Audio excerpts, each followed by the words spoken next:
What I love about this dish is the contours of the fish that you can see in those fillets, and the glaze, that perfectly balanced glaze from the savory of the miso, the sake just sort of mellows that out a little bit, and then the sweetness on top. I can't wait to show you guys. This Wok Wednesday is sponsored by Neff, and now I'm going to show you really how easy it is. A lot of people ask me how to cook fish because people, I think, are a little bit scared of it. But hey, there's a few little tips and tricks, and I'll show you that as we go along.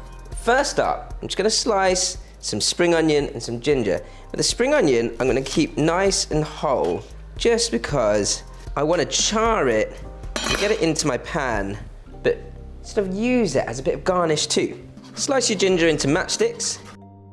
Next up, your sauce. It's good to get everything ready so you can, when you're actually cooking your fish, just concentrate on the cooking of the fish itself.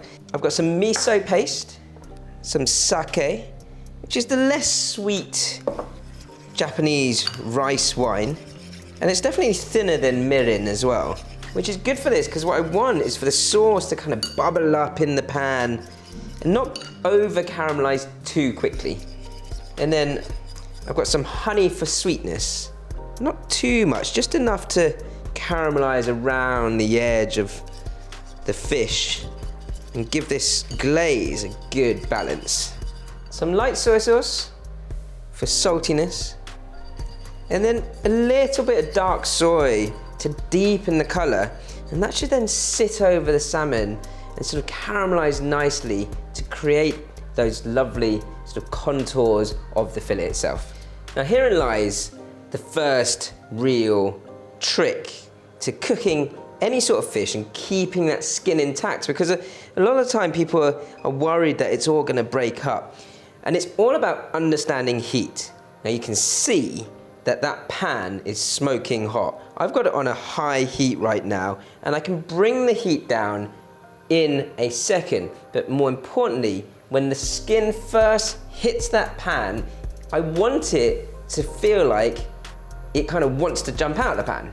But whether you're using a non-stick pan or cast iron or carbon steel like this, you've got to make sure the heat is right. Note, I'm pan frying this now, skin side down, and then I'm going to pop the whole pan into the oven under a grill function. So I've got a heat-proof pan that can definitely go into the oven too. My salmon piece here looks absolutely brilliant and vibrant, and you can see those contours of sort of fat and marbling that are sitting into the fillet. I'm just patting the skin dry. Skin side down, salmon in.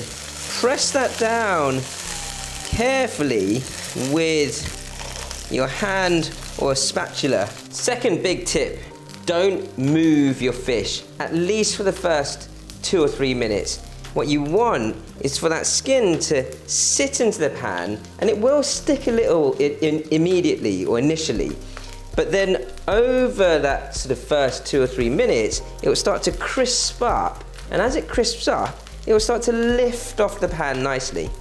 Tip number 3, once you've had the first minute of searing, turn your heat down to medium heat so that it doesn't burn the skin. Another little tip here is that I quite like my salmon where it's slightly pink in the middle, and so I want to cook or pan fry the salmon before I finish off with the glaze and into the oven or under the grill.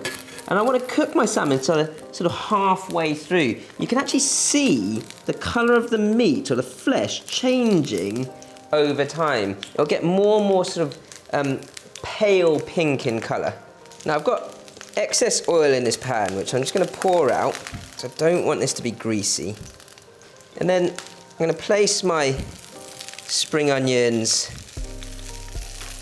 either side, all the while still on a medium heat here. My ginger and going around the edges, and that'll sear nicely. And then I'm just going to bring my heat up to a high heat again just before I pour my glaze or my sauce, my miso sauce, over the top. You're going to pour your sauce over on that high heat. Let that sauce bubble up nicely. I've kept a little bit of sauce back just for the end so I get a sort of tint of that sake and miso mix. And then just make sure that the salmon itself is nicely covered with that sauce. And then I'm gonna pop that under the grill for the last 3 minutes. Now these Neff slide and glide ovens are awesome, not just because of the door, but it's essentially a steam oven and has so many different functions. I've got the oven on 230 degrees C on a Serco roasting function, which basically has the fan oven on and the grill at 230 degrees C. And whilst that's still sizzling away, get the rest of that glaze over the top of that, and that will just bubble up around the edges. And you can see how simple this is. And this is perfectly cooked. You can see that just beautifully pink inside.